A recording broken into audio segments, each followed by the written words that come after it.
Caros amigos, estamos aqui para falar do Guia Ben Noah, volume 1 do nosso Rav Yaakov Jerenskavich, formulado por alguns rabinos de Israel, também junto com ele, com aprovação. Já falamos aqui sobre a origem da idolatria.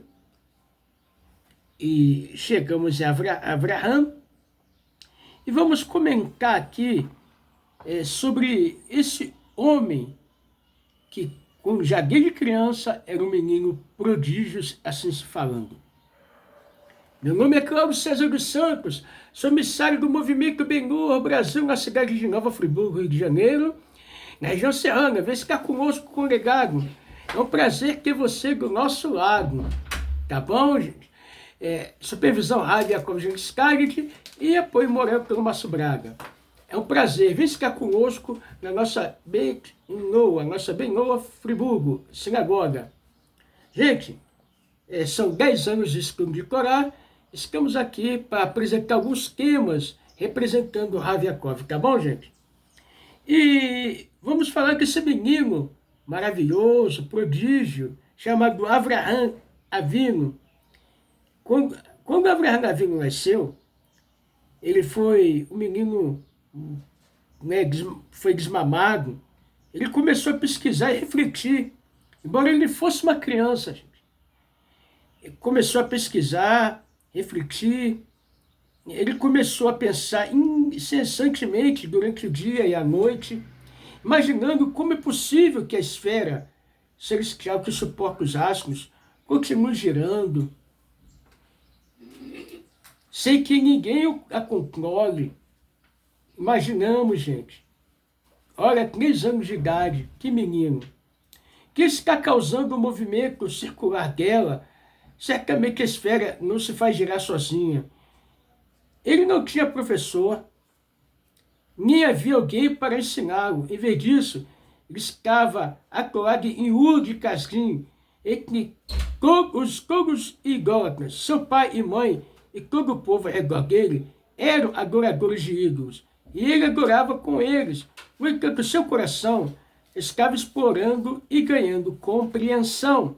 Por fim, ele reconheceu o caminho da verdade e entendeu o caminho da justiça através de sua compreensão. Aguçada, muito aguçada. Ele percebeu que havia um Deus que controlava a esfera, e que ele criou tudo, e que não há outro Deus entre todas as outras entidades. Ele sabia que o mundo inteiro estava cometendo um erro.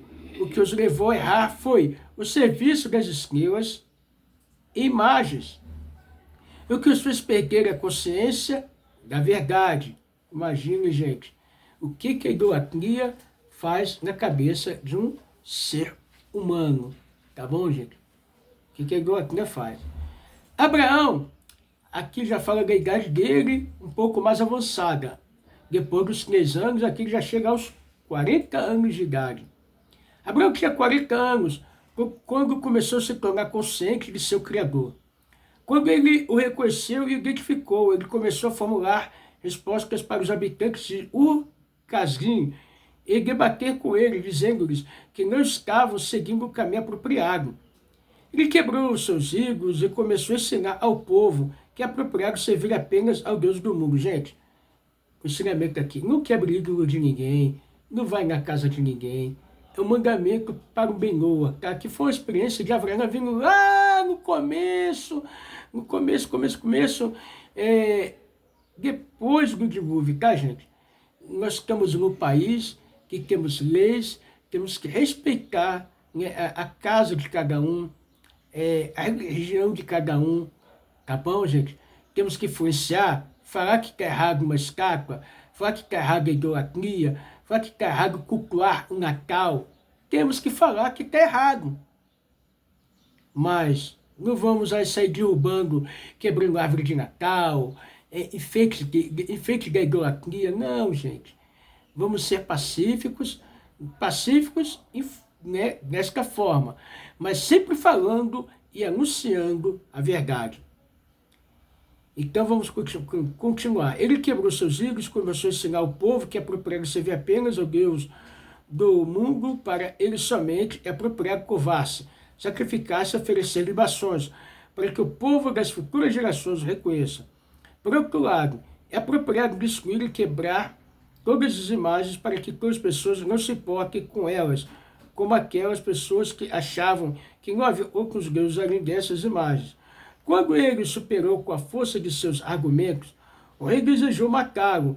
Ele foi salvo por um milagre e partiu para Harã.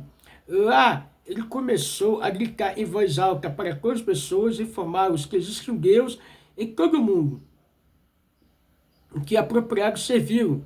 Ele saía e chamava o povo, reunindo-os em cidade após cidade e país após país, até chegar à terra de Canaã, proclamando a existência de Deus o tempo todo, como Gênesis 21:33 declara. E ele chamou lá, em nome do Senhor, o Deus eterno. Quando as pessoas se reuniam em torno dele e perguntavam sobre suas declarações, ele explicava cada uma delas de acordo com o entendimento delas, até que elas se voltaram para o caminho da verdade. Em última análise, milhares e milhares se reuniram em torno dele. Esses são os homens da casa de Abraão. Ele pôs em seus corações esse grande princípio fundamental, escreveu textos sobre isso, ensinou a Isaac, seu filho. Isaac também ensinou os outros, aproximou seus corações a Deus. Ele também ensinou Jacó e o nomeou como professor. Jacó ensinou os outros e transformou os corações de todos aqueles que se reuniam em torno dele a Deus. Ele também ensinou todos os seus filhos. Ele selecionou Levi e nomeou como o líder. Ele os estabeleceu como chefe da Shivá, para ensinar-lhes o caminho de Deus, observar as mitzvot de Abraão. Jacó ordenou seus filhos que a liderança não se afastasse dos descendentes de Levi, para que os ensinamentos não fossem esquecidos. Esse conceito progrediu e reuniu força entre os descendentes de Jacó, aqueles que se reuniram em torno deles, até que se tornou uma nação dentro do mundo que conhecia a Deus. No entanto, durante a longa estadia dos judeus no Egito, eles aprenderam com os atos do Egito, dos egípcios, e começaram a adorar as estrelas, como eles fizeram, com exceção da tribo de Levi, que se apegava às mitzvot do patriarca. A tribo de Levi nunca serviu a falsos deuses. Dentro de pouco tempo, o princípio fundamental que Abraão havia plantado teria sido quase erradicado. Os descendentes de Jacó teriam retornado aos erros do mundo e sua desonestidade, por causa do amor de Deus por nós e para manter o juramento que fez Abraão. Nosso patriarca, ele trouxe Moshe, nosso mestre, o mestre de todos os profetas, enviou para redimir os judeus. Depois que Moshe, nosso mestre, profetizou, e Deus escolheu Israel como sua herança, ele os coroou com os mitzvot, e formou sobre o caminho para servi-lo, ensinando o julgamento e a penalidade prescrita para aquele que adorar ídolos e todos aqueles que se desviarem dele. Em leis das bases da Torá 9:5, Maimônides afirma que qualquer um que afirme que Deus lhe disse em uma visão profética para adorar ídolos deveria ser automaticamente considerado um falso profeta. Veja também o Guia dos Perplexos, volume 2, capítulo 36, onde Maimônides descreve como as pessoas podem ser superadas por seus poderes de imaginação, a ponto de que elas, assim como os outros que as veem em tal transe, possam se autoconsiderar profetas, embora, de fato, eles não recebam informações divinas alguma. Notas, Deuteronômio 33:14. Então, gente, nós estamos falando aqui de Abraão Avinu, da sua descendência, que eles passaram no Egito, e agora a nota de Maimônides, né, suas notas, conforme o Guia dos Perplexos, e tudo que ele passou, ele conhece e passou de conhecimento para nós. Nós sabemos que muita coisa é charlatanismo, podemos falar assim.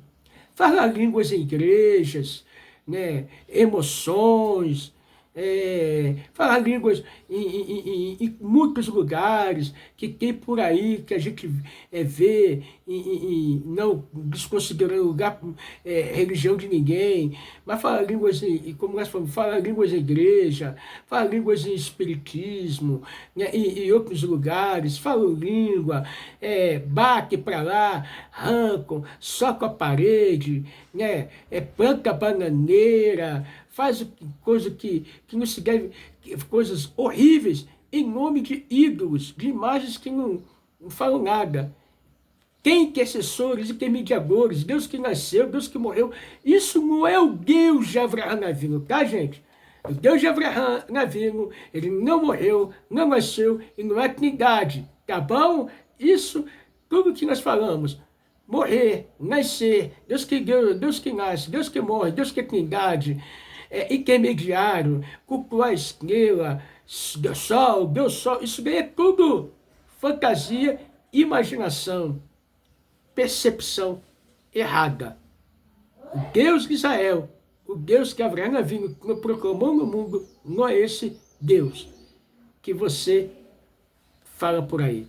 Tchau, tudo de bom. Vem ficar conosco com essa sinagoga, bem no Friburgo. É um prazer ter você do nosso lado. Seja monoteísta, vem ficar do nosso lado. Não se fica sozinho, mas já.